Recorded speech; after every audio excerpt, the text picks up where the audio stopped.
Welcome, I am Sierra Shockey, and today I will be explaining a common certificate for epidemiologists, the Certification in Infection Prevention and Control, as well as a common professional organization, the American College of Epidemiology. Thank you for joining me today. I hope to help those listening to better understand this certification and organization. Please feel free to comment below or message me if you have any questions or concerns.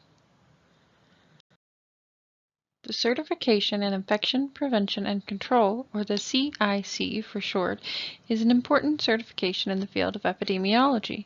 The certificate demonstrates the professional's knowledge of and commitment to infection prevention and control standards. To obtain the CIC, an individual must take the examination and pass. The initial examination is conducted at certain locations. Here in western Idaho, the two closest testing centers are located at the Idaho State University campus at either Meridian, Idaho or Pocatello, Idaho. These exams are offered throughout the work week and start testing at 8 a.m. and last approximately 3.5 hours. The cost of the examination is $375.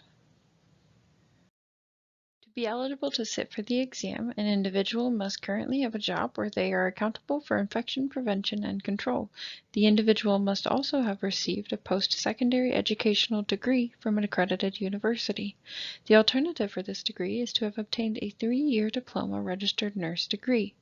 The last criterion for eligibility is to have had at a minimum 2 years experience in infection prevention and control. The requirements for the exam start with an individual needing an attestation statement signed by their supervisor. The next requirement is to provide proof of degree, either with a diploma, degree, or a transcript. Along with these requirements, the professional needs to submit their resume.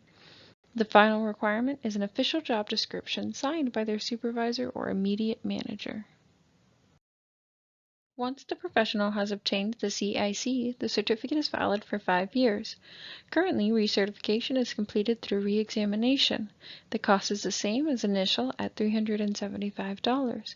However, the exam protocols are much less strict than the initial. In 2020, there will be a new option to complete recertification through CEUs. The cost for these CEUs has not been announced yet. However, they have stated that there will be one. There will be a requirement of 40 CEUs needed. For all this explanation, the question I'm sure we all have is, why does one need to obtain the CIC? The biggest reason is to demonstrate to not only your employer, but also to your colleagues, that you are dedicated to infection prevention and control. It also shows professional accomplishment and recognition of fundamental knowledge needed in the field of epidemiology. Next, we will explore the American College of Epidemiology, or ACE for short. The purpose of this professional organization is to advocate for the recognition of epidemiology in the field of public health, promote the dissemination of epidemiological education and information through meetings, publications, educational activities, and recognition of contributions and accomplishments in the field, and to advocate for policies and changes that enhance science and epidemiology in public health.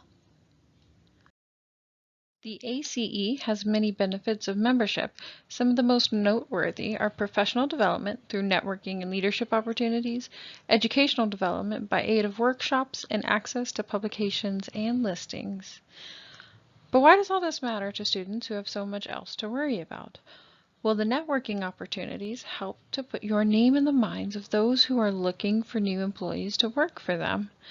The students also become aware of issues plaguing epidemiology and public health and learn about current research and developments much sooner than their peers.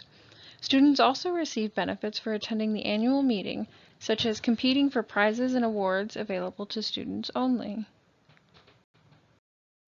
The ACE meeting is held annually and is even eligible for CEU credits for the CIC coming in 2020. The organization produces several types of literature, such as journals, newsletters, and annals, as well as providing advanced notification of publications in epidemiology. The cost of membership is based on certain levels of membership that can be found in more detail on their website. The cost ranges from $25 to $195, with no student discounts offered from their website. Again, we come to the question of why. Why is this important for me? The biggest and best benefit is networking. Networking cannot be undervalued, especially for new up-and-coming epidemiologists. Education is also highly beneficial to not only new epidemiologists, but also older ones. Education provided by the ACE is current and applicable to today's issues and will help advance the field. For young epidemiologists, exposure is very much needed. The more exposure they receive, the more prepared they will be for their first job. Finally, access to literature is helpful for younger and older professionals. Please review the references used in this presentation. I hope this presentation helped you to understand the value of the CIC and ACE in the field of epidemiology. Thank you for your time, and please feel free to reach out to me with any questions or concerns.